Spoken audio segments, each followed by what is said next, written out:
Welcome back to our channel மாணவன் ஆசிரியர். இந்த விட நம்ம என்னோட பார்க்க போகிறோம்னு பார்த்தோன்னா 12ஆம் வகுப்பு இயற்பியல் அரசு பொதுத் தேர்வு செய்முறை பொதுத் தேர்வுக்கான கவர்மெண்ட்டோட ஒரு official original model question paper தான். ஸோ உங்களுக்கு 12th practical examination physics question paper இப்படி தான் இருக்கும். வெளியிலேருந்து வரக்கூடிய எக்ஸ்டர்னல் இப்படி தான் கொஷின் பேப்பர் எடுத்துகிட்டு வருவாங்க. ஸோ ஒவ்வொரு குரூப்புக்குமே ஒவ்வொரு ஸ்டூடெண்ட்டுக்குமே வந்து பார்த்தோன்னா ஆட் நம்பர் ஈவன் நம்பர்னு பிரித்து அவங்களுக்கான எக்ஸ்பெரிமெண்ட் வந்து கொடுப்பாங்க. ஸோ கொஷின் நம்பர் வந்து பார்த்தோன்னா கொஷின் நம்பர் 1லேருந்து உங்களுக்கு 6 வரைக்கும் இருக்கும். ஸோ இது ஒவ்வொருத்தருக்கும் ஒவ்வொரு மாதிரி வந்து பார்த்தோன்னா அலாட்மெண்ட் பண்ணி கொடுப்பாங்க.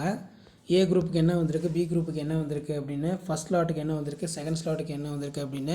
இதில் பார்த்தீங்கன்னா மீட்டர் சமன் சுற்றை பயன்படுத்தி கொடுக்கப்பட்டுள்ள கம்பி சுருள் மின்தடையினை கண்டுபிடி. மேலும் திருகு அளவினை பயன்படுத்தி கம்பியின் ஆரத்தை அளவிட்டு அதிலிருந்து கம்பி சுருள் செய்யப்பட்டுள்ள பொருளின் மின்தடை எண்ணை கண்டுபிடிக்கும். குறைந்தபட்சம் வந்து 4 அளவீடுகள் தேவை. அல்லது பிஎன் சந்தி டயோடின் விஐ பண்புரை கோடுகள் வரைந்து முன்னோக்கு சார்பு வரை கோடுகளில் இருந்து பின்னோக்கு சார்பு காண்க.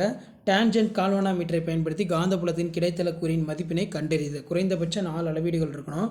அல்லது செனர் டயோடின் விஐ பண்பரை கோடுகள் வரைந்து முன்னோக்கு சார்பரை கோட்டில் இருந்து பின்னோக்கு சார்பு மின்கோட்டில் வளைவு புள்ளி மின்னழுத்த வேறுபாட்டை கண்டுபிடி.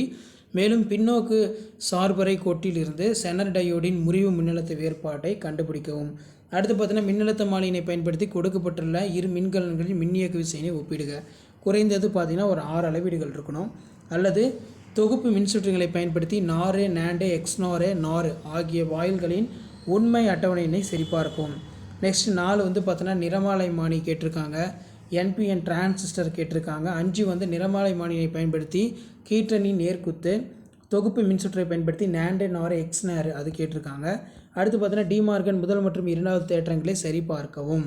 கொடுக்கப்பட்டுள்ள பிஎன்பி டிரான்சிஸ்டர் பொது உமிழ்வான். ஸோ இதான் வந்து பார்த்தீங்கன்னா 12th standard physics public practical எக்ஸாமினேஷனுக்கான கவர்மெண்ட்டோட official original question paper. Video important ஃப்ரெண்டுக்கு ஷேர் பண்ணுங்கள். சேனலை சப்ஸ்கிரைப் பண்ணுங்கள். தேங்க்யூ.